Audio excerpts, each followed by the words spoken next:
ചെങ്ങറ പുനരധിവാസത്തിന്റെ ഭാഗമായി കുടുംബങ്ങൾക്ക് കാസർഗോഡ് പെരിയ വില്ലേജിൽ അനുവദിച്ച ഭൂമി പതിച്ചു നൽകാതെ സർക്കാർ 2010 85 കുടുംബങ്ങളാണ് പുനരധിവാസ ഭാഗമായി കാസർഗോഡ് എത്തിയത്. പെരിയ വില്ലേജിലെ നാലക്കരയിൽ ചെങ്ങറ പുനരധിവാസ പാക്കേജിന്റെ ഭാഗമായി 160 ഏക്കർ ഭൂമിയാണ് അനുവദിച്ചത്.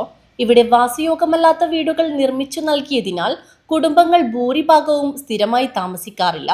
ചെങ്ങറ പുനരധിവാസ പാക്കേജിലെ വ്യവസ്ഥകൾ അട്ടിമറിച്ചതായി 12 വർഷം മുൻപ് താമസത്തിനായി പെരിയ നാലക്കരയിൽ എത്തിയവർ പറഞ്ഞു. പുനരധിവാസത്തിന്റെ ഭാഗമായി സർക്കാർ നിർദ്ദേശപ്രകാരം എത്തിയ 85 കുടുംബങ്ങൾക്കുള്ള ഭൂമിയെങ്കിലും നൽകണമെന്ന് അധികൃതരോട് ആവശ്യപ്പെടുകയാണ്. ഞാൻ ചെയ്യണമെന്ന് പറയും, എന്നെ എത്ര എടുക്കണമെന്ന് പറയും. ഞാൻ നോക്കട്ടെ, ഞാൻ ഈ ഒരു പെൻഷൻ കിട്ടുന്നുണ്ട്, ഇതുകൊണ്ട് എന്തോ ഉണ്ടോ, നമുക്ക് അരി വാങ്ങിക്കാനുണ്ടോ, 4 കിലോ റേഷൻ കിട്ടും. ഇതുകൊണ്ട് ഞങ്ങൾ എങ്ങനെയാണ് ജീവിക്കുന്നത്? അതുകൊണ്ട് ഞാൻ തളർന്നും വീണു, എണ്ണിക്കാൻ വയ്യാതെ ഉരുണ്ടും വീണും ഞാനിങ്ങനെ നടക്കാൻ വയ്യാതെ. നാട്ടിൽ പോകാനാണെങ്കിൽ എനിക്ക് ഒരു വണ്ടിയിൽ കയറാൻ ട്രെയിനിൽ കയറാൻ കഴിയത്തില്ല.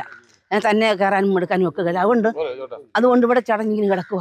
അതുകൊണ്ട് പൊന്നു സാറുമാരെ, ഞങ്ങൾക്കൊന്നും വേണ്ട. ഞങ്ങൾക്ക് അനുവദിച്ച ഭൂമി, ഞങ്ങൾക്ക് അനുവദിച്ച ഭൂമി ഞങ്ങൾക്ക് 85 വീട്ടുകാർക്കും ഒരേപോലെ ഞങ്ങൾക്ക് ഒരിടത്ത് ഞങ്ങളുടെ ഭൂമി തന്നേച്ചാൽ മാത്രം ഞങ്ങൾക്ക് പാറയും വേണ്ട, കല്ലും വേണ്ട, മണ്ണും വേണ്ട, ഇവിടുത്തെ ഒന്നും വേണ്ട. ഞങ്ങൾക്ക് അത് മാത്രം തന്നേച്ചാൽ മതി. 14 വർഷത്തിനിടെ സർക്കാർ ഞങ്ങളെ വഞ്ചിക്കുകയായിരുന്നു. അതുകൊണ്ട് ഞങ്ങളുടെ ഭൂമി, ഞങ്ങൾ കരം അടയ്ക്കുന്ന ആ രസീതിലെ നമ്പർ അനുസരിച്ച് തണ്ടപ്പേരനുസരിച്ചുള്ള ഭൂമി എവിടെ നിന്ന് കണ്ടെത്തി തരണം. അത് ഒരാൾക്കും 2 പേർക്കും അല്ല, ഞങ്ങൾക്ക് ഈ സ്ഥിര താമസക്കാർ 85 വീട്ടുകാർക്കും ഭൂമി കണ്ടെത്തി തരണം.